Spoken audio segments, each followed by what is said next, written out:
Chapter 2 में हम functions की बात कर रहे हैं। हमने फंक्शन के बारे में देखा कि क्या-क्या चीज़ें यूज़ करते हैं पाइथन में, डीईएफ से फंक्शन बनाते हैं और क्या-क्या चीज़ें हैं फंक्शन की। दूसरी चीज़ जो आती है फंक्शन में वो इम्पोर्टेंट चीज़ है कि उसमें पैरामीटर्स होंगे। यानी आप जब 2 और 3 पास करेंगे तभी तो आप बोल पाएंगे कि मुझे 2 और 3 का एडिशन दीजिए।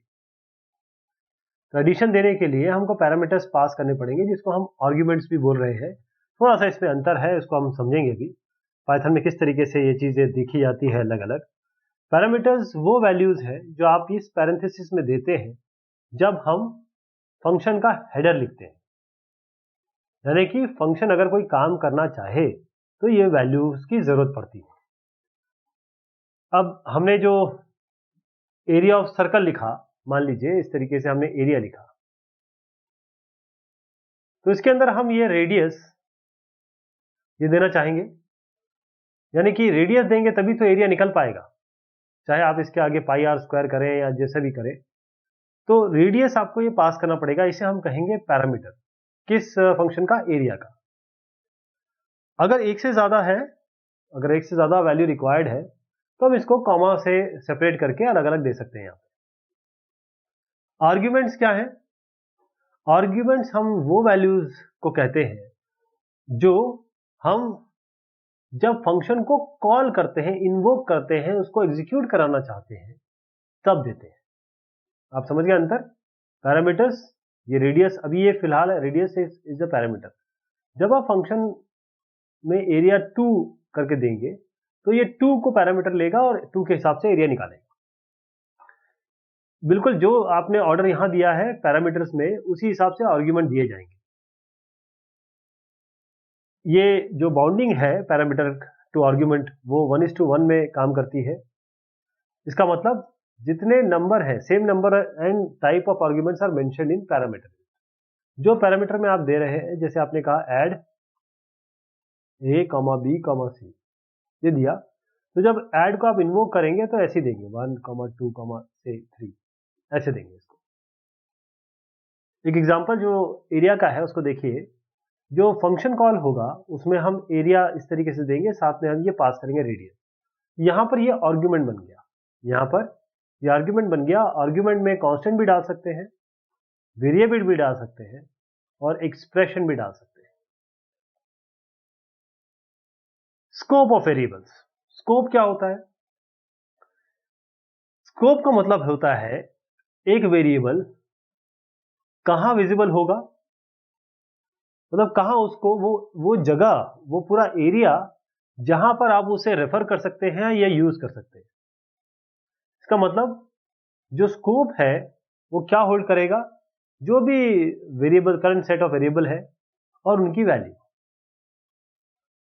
दो अलग अलग टाइप के हम स्कोप देखेंगे, एक ग्लोबल स्कोप है, एक लोकल स्कोप है। ग्लोबल स्कोप क्या होता है? एक ऐसा, जब वेरिएबल, ग्लोबल स्कोप हम कहेंगे, वेरिएबल का ग्लोबल स्कोप है जब वो प्रोग्राम में कहीं भी इस्तेमाल हो सकता है। आप इसमें क्या करेंगे, फंक्शन के बाहर या फंक्शन या ब्लॉक के बाहर अगर वेरिएबल लिख देंगे तो वो पूरी तरह ग्लोबल स्कोप का बन जाएगा। जैसे हमने यहां पर क्या किया कि हमने एक फंक्शन लिखा def, ये tst है, टेस्ट फंक्शन है, और इसमें हमने लिख दिया प्रिंट, यहां 4 spaces the, print inside text x is x, print value of x is x। तो अब ये फंक्शन के अंदर ये हो गया, ये इसके बाहर है, मतलब फंक्शन ये हो गया, ये इसके बाहर है, x 50 है।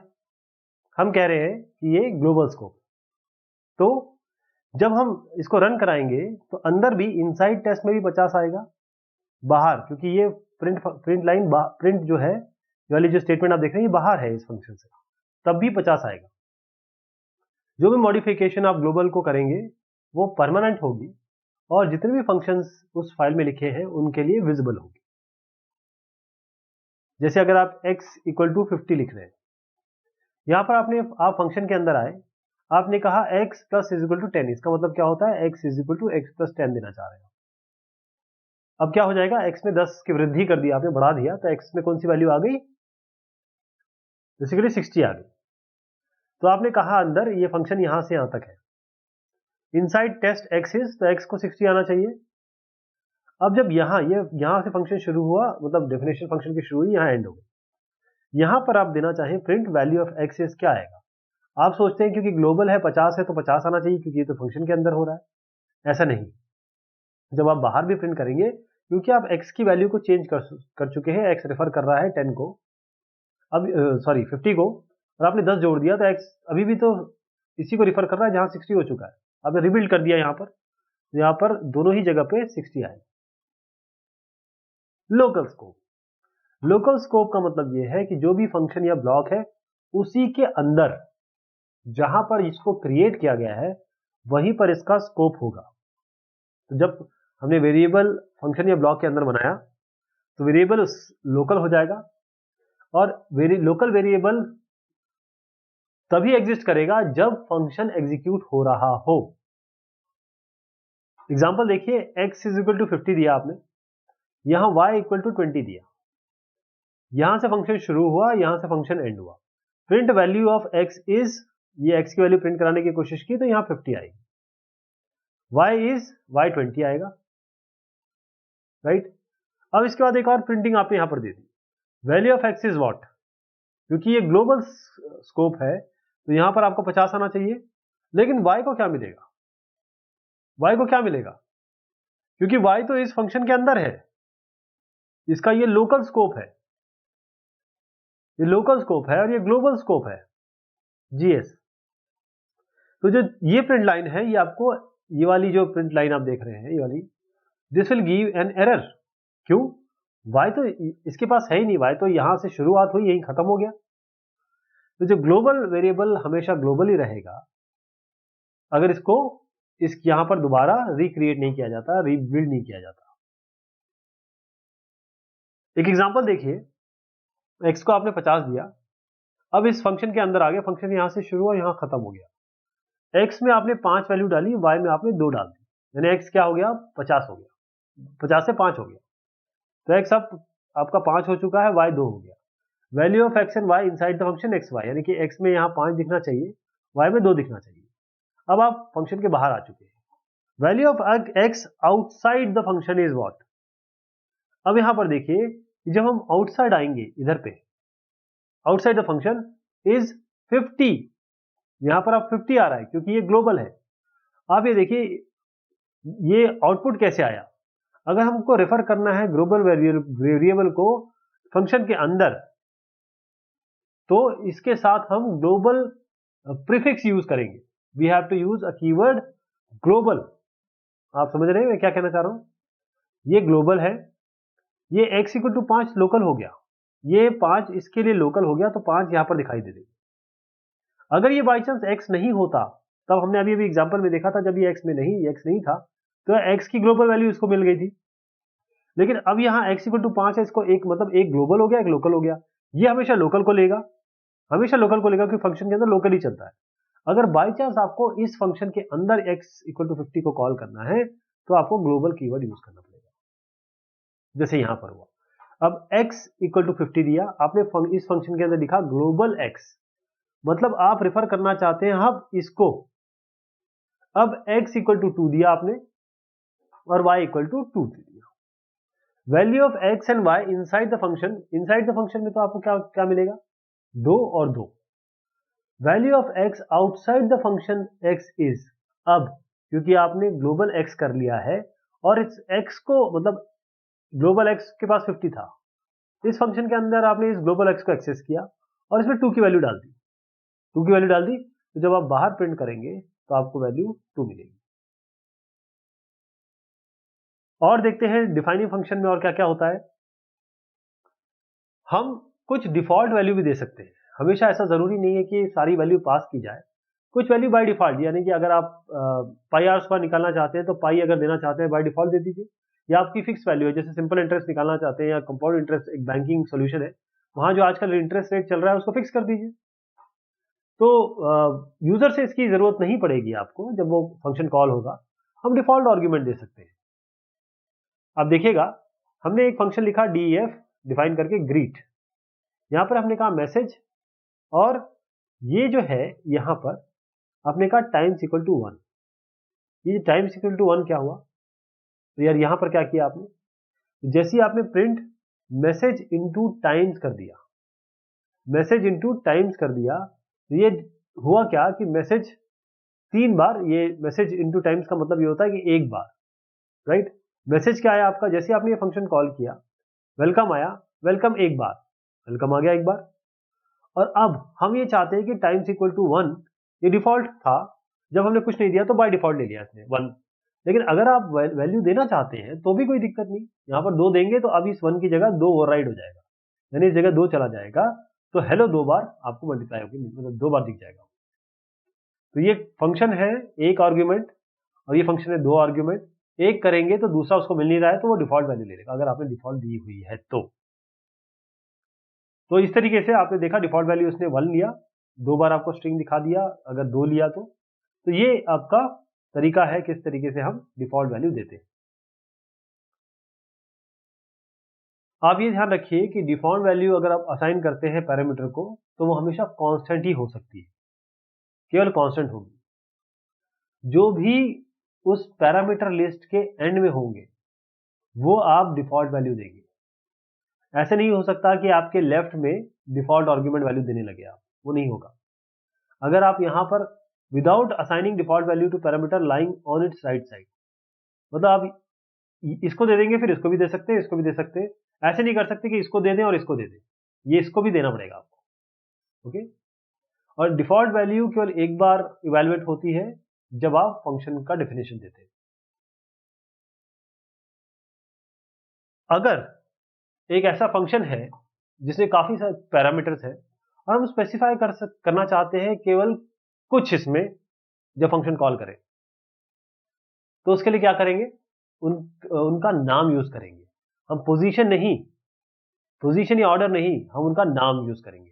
इसको हम कहते हैं कीवर्ड आर्ग्यूमेंट्स। जैसे हमने कहा यहां डिफाइन करने की कोशिश की fun function a b equal to 1 c equal to 5, तो अभी हमने क्या किया, प्रिंट a, ये प्रिंट क्या करेगा, print a is this, a b is this, c is this, ऐसे करके ये abc प्रिंट कर देगा। इस फंक्शन को कैसे कैसे इन्वोक किया जा सकता है, सबसे पहले हम fun3 देंगे, जैसे ही 3 देंगे a में 3 वैल्यू आएगी, b और c आपका कांस्टेंट है, यानी कि कांस्टेंट क्या कहूंगा मैं इसको, ये डिफॉल्ट है, तो b और c भी यहाँ पर प्रिंट हो जाएगा, b1 और c5। अगले हमने 3 7 10 दे दिया, तो ये 3 7 10 तीनों मिलेगा इसको, 3 7 10। अगली बार हमने क्या किया, 25 दिया और c इक्वल टू 20 दिया, तो a में तो 25 चला जाएगा, b में डिफॉल्ट ऑलरेडी 1 है, लेकिन c 5 नहीं होगा, c में अब 20 जाएगा। ऐसे आप c इक्वल टू 20 देते हैं, a इक्वल टू 10 देते हैं, तब क्या होगा, a को 10 मिलेगा क्योंकि आपने नाम स्पेसिफाई कर दिया है, c को 20 मिल जाएगा, और अभी b क्या है, b के पास कुछ भी नहीं दिया तो b अपनी डिफॉल्ट वैल्यू 1 ले लेगा, ऐसे होगा ये। जो पहला और सेकंड आपने जो देखा, जो अभी देखा, इसमें डिफॉल्ट, मैंने इसको वैसे समझा दिया आपको, ये सारी चीज इसमें डिस्कशन ही है और क्या हुआ है इसमें।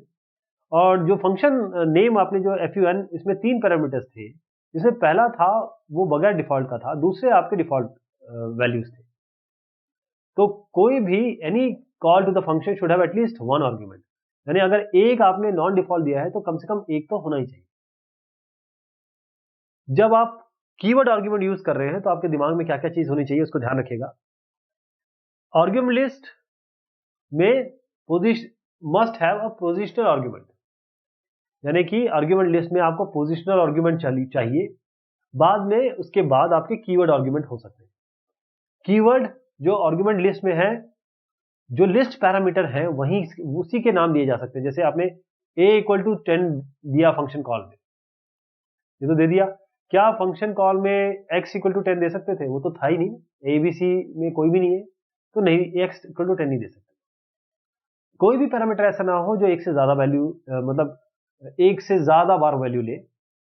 Parameter names corresponding to positional arguments can not be used as a keyword in the same call.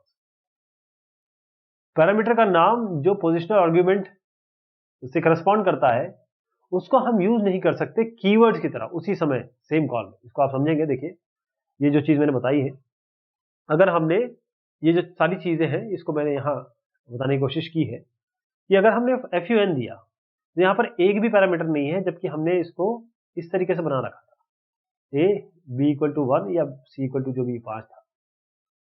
अब अगर हम यहाँ पर कोई भी पैरामीटर नहीं देंगे तो गलत हो जाएगा, क्योंकि कम से कम एक तो देना ही। 5 दिया, a इक्वल टू 5 दिया, 6। अब देखिए कि जो नॉन कीवर्ड आर्ग्यूमेंट है 6, इसके बाद आए, ये नहीं हो सकता, यही यहाँ पर कहा गया है। आपको a इक्वल टू 5 है, ये कभी भी जब 6 लिखेंगे तो सब c इक्वल टू 5 लिखेंगे, 6 लिखेंगे, तभी a इक्वल टू 5 दे सकते हैं आप, ये गलत हो जाएगा। अब क्या आपने किया कि a, एक बार फंक्शन का मतलब ये है कि 6 में a जाएगा और a को 5 दे दिया, तो डुप्लीकेसी हो गई ना। तो ये वाली जो तीसरी कंडीशन है वो ये है, जो दोबारा नहीं दे सकते, a को दो वैल्यू नहीं दे भेज सकते। d इक्वल टू 5, अब यहाँ पर आपने जैसे मैंने कहा x 10 दे दे, ये नहीं हो सकता ना। अननोन पैरामीटर है, ABC को डिफाइन किया आपने, मतलब आपने पैरामीटर बनाया और आर्ग्यूमेंट में आप d भेज रहे हैं, ये गलत हो जाएगा। फायदे क्या है अगर हम फंक्शन लिखें कीवर्ड आर्ग्यूमेंट से? फायदे क्या होते हैं? आप ये जानें कि फंक्शन बहुत इजी हो जाएगा, हमको याद नहीं करना पड़ेगा ऑर्डर क्या है आर्ग्यूमेंट का, सबसे पहली चीज तो ये है। दूसरा है कि हम वैल्यू स्पेसिफाई कर सकते हैं केवल उन पैरामीटर के जिसके हम देना चाहते हैं, क्योंकि बाकी के तो डिफॉल्ट आर्ग्यूमेंट वैल्यूज ऑलरेडी दे ही चुके हैं हमने। तो पाइथन में फंक्शन डेफिनेशन हमेशा रन टाइम पे होती है, रन टाइम जो एग्जीक्यूट होगा प्रोग्राम। तो फंक्शन को आप दूसरे नाम से भी बाइंड कर सकते हैं। इससे फायदा क्या होगा? आप फंक्शन को एज अ पैरामीटर भेज सकते हैं, पहली चीज, और आप यूज या इन्वोक कर सकते हैं फंक्शन को दो नाम से भी। ये फायदे हैं, ये बाकी प्रीवियस लैंग्वेजेस में पॉसिबल नहीं हो पाता था। जैसे आपने क्या किया, यहां दिया df(x), एक फंक्शन बनाया, प्रिंट किया 20। अब आपने क्या किया, x में y की वैल्यू भेज दी। अब आपने x प्रिंट कराया, y प्रिंट कराया, तो y प्रिंट करेंगे तो क्या होगा, क्योंकि यहां पर ये फंक्शन है, आपने x को y असाइन किया और y को प्रिंट कराने की कोशिश की, तो क्योंकि ये कर क्या रहा है, यहाँ पर 20 आया, आपने यहाँ x और y में आपको क्या मिलेगा, 20। ये देखिए, ध्यान से समझिए एक दो बार। और यहाँ पर हमने क्या किया, इसको बहुत ध्यान से समझिए कि हमने यहाँ पर एक x दिया, x को असाइन किया y को, x एक फंक्शन है, y एक फंक्शन, दोनों को कॉल किया, राइट। तो जब हम x को कॉल करेंगे तो क्योंकि प्रिंट 20 इसके अंदर है, 20 दिखाएगा। जब y को कॉल करेंगे तो क्या आएगा, क्योंकि x को ही y को असाइन किया है ना।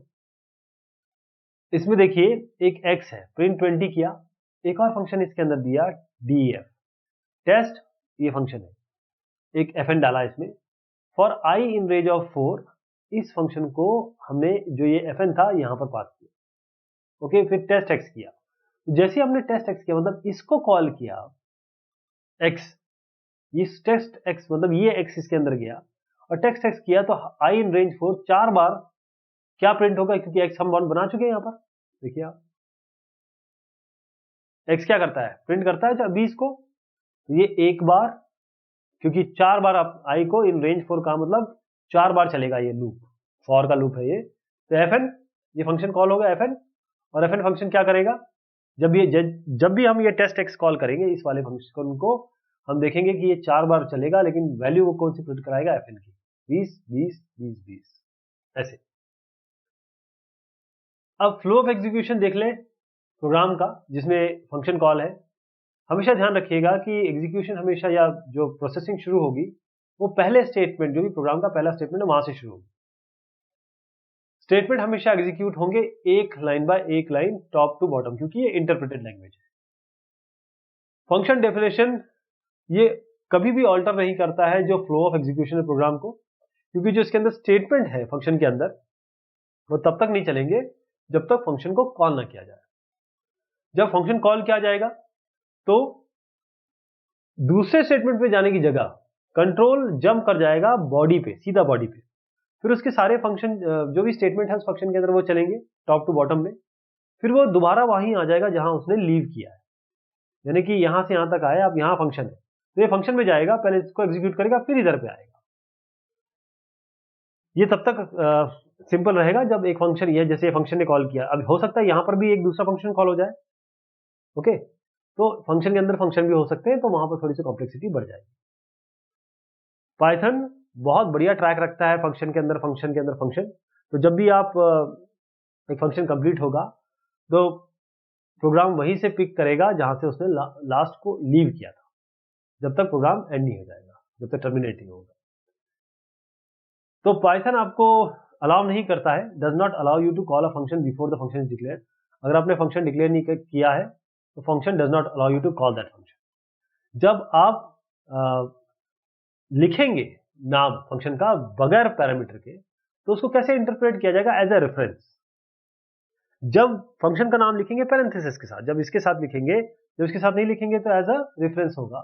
जब इसके साथ लिखेंगे तो जो इंटरप्रेटर है वो इन्वोक करेगा उस फंक्शन को और साथ में ऑब्जेक्ट डालेगा। तो ये बात हुई फंक्शन की, थोड़ा सा टिपिकल है लेकिन प्रैक्टिस से आपको आ जाएगा। बहुत शुक्रिया, बहुत मेहरबानी आप सभी की।